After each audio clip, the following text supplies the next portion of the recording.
Ciao guys!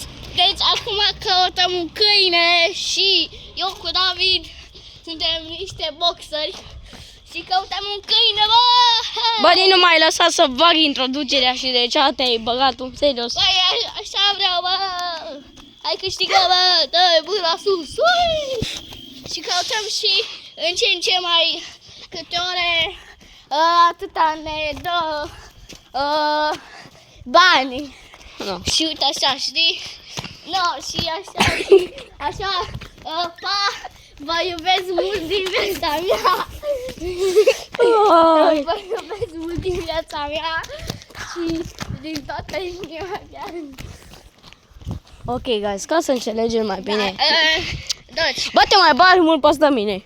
bă, Deci noi căutăm un câine, o cățelușă, o cățelușă care e mică și cu atât o căutăm și acel Matilda o cheamă. Matilda, așa. Că i-a spus numele și nu, știi? Acea, Căruț, uite-l.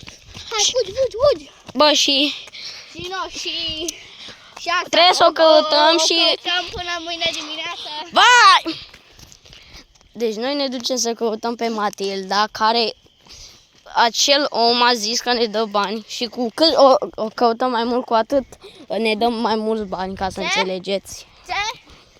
Și acum mergem pe Deci, cealaltă stradă pe aici. Ignorați. Uita și strada, cred că vi se pare tare, Cred că mie nu. vă pun ceva șapcă. Uitați muțele. Nu, uite. Uite muțe acolo. Bă, ce ochi au avut. Uite acolo.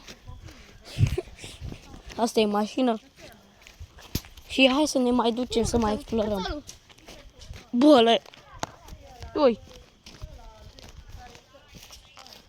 Deci ne mai ducem numai o dată pe strada Odată pe asta. asta. Și mâine, nu știu, pe la 12, pe la 11, o să o căutăm din nou și, O să căutăm, da. și iar o să fac videoclip. Eu vin pe la 11, așa 12, el vine așa pe la seara, pe la 7 și îmi dă mie telefonul nostru. Da, îți dau telefonul când e a meu. Stai și mă chem. Atunci trebuie să ți-l adu... trebuie să ți-l adu și ție atunci. Nu? Nu. Serios, trebuie să duci. Bine, ne plimbăm. Nu, ne mai ducem o dată pe drumul ăsta, care e un pic creepy, știu așa. Da. Bă, eu nu vreau pe asta, Dar ne sacrificăm pentru numele lui Matilda. Nu, ăia ce fac acolo? Bă, mai dai mult cu șapca că pe mine. Ui, ăsta. Nu. Îs doi câini acolo, dar îs de la noi și nu. Salut! Noi ne băgăm în seamă. Deci, dragostea mea, voi nu știu, să dați și voi un like acolo. nu știu cât o să stăm aici să merg. Acolo și un follow și eu pe Hera, Pe Hera și pe Maia. Voi pe Hera și pe Maia și pe toți câinii din Deci ne mai ducem o dată pe drumul ăla. Ne ducem pe drumul ăla. Și eu ce scădesc. Și după aia ne ducem acasă, că e pe aici șacal, bă.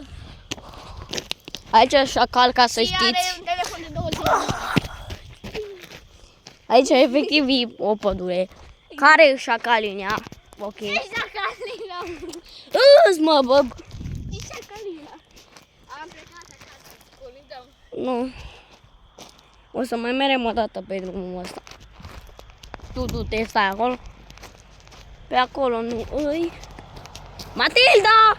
Hai pe aici! Deci nu o găsim. Nu o găsim. Matilda, hai încoace! Mă. Matilda! Hai să mergem pe aici. Dacă chiar nu o găsim, ne mai ducem o dată pe drumul ăla și gata. Ne mai ducem o dată pe drumul ăla și mai căutăm pe acolo și pe aia. Ne punem să ne dormim dacă vrem și dimineața mai continuăm expediția lui Câinele urmărit de fantome. Ok? Până acum n-am găsit nimic. La revedere și o să zic. Niciun indiciu, niciun vecin a văzut-o. Închideți că e gata episodul 10, 9, 8, 7, 5, 4, Doamne. Deci ne ducem iar pe acolo. Da, și lașele o să fie. Bune, da, uite, trebuie să cutăm o căceamă pe nume asta, Alexia. Am zis deja, bă, ce Alexia visezi, bă? Am dispărut o fată în Timișoara. Și copilul ăsta. Ok. Bă, ce gringe e ăsta. Pe aici nu o vedem. Matilda!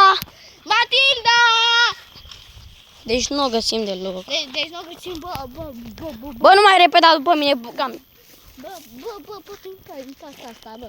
Da, în casa asta, uite-te și tu cum arată, liliești pe acolo, nu? Lilie, stai. Îți liliești, mă, acolo Da, sus. Eu Doamne, podul ăla, ce mai bucuros din lume. ce pod, mă.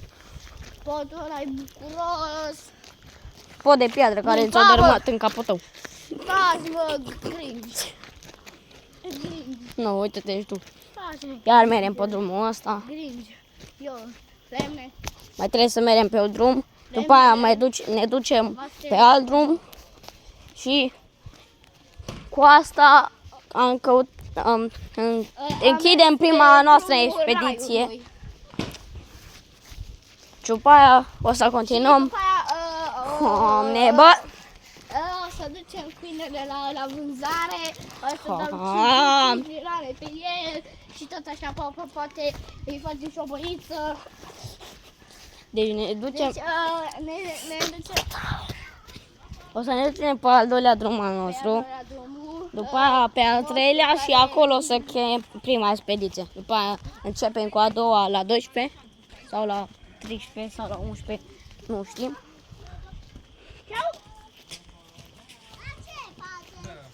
Păi căutăm un câine. Până la 3 dimineața. Ioi. Da, până la 3 dimineața. Da, chiar vrei să stăm până... Stai să verific ceasul.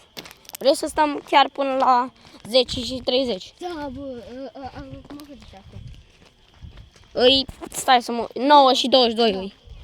Mai avem o oră. Hai să ne ducem pe drumul ăla la alt. Că așa am zis. Hai să ne mai uităm și aici. Dar nu... Ce? Vii și tu cu noi. Hai să curtăm câinele. Bă, sincer, ne-a mai trebuit un ajutor. Da, numai stig-o pe mama mea de acolo, de la Gid, dacă mă lasă. Trebuie tu, hai bă. Deci, prieteni, deci, acum... Doamne, că bă, că nu poți să vii. Doamne, bă, așa. Noi suntem pe jos și el cu bicicleta. Păi normal. Dar nu trebuie să ne apropiem Hai foarte... să stăm și noi la căldura asta. Eu, bă, ce cald. Pune acolo să vezi. Deci am luat o mică pauză să-l așteptăm pe Pulică Frânică. Deci ne ducem acolo, dar... Bă, deci ne ducem pe acolo, dar nu prea ne ducem în pădure, că după aia știi. Mama! Nu mai stăm până la 10 ca să căutăm un câine și-a spus dacă îl găsim ne dă bani. Nu, un pic mai stăm. Da. Bă, ce mamă strictă are și ăsta. Da. Bă, what the fuck? Ai, mă, serios. Noi zicem expediție... Doamne. De ce, mă? De ce?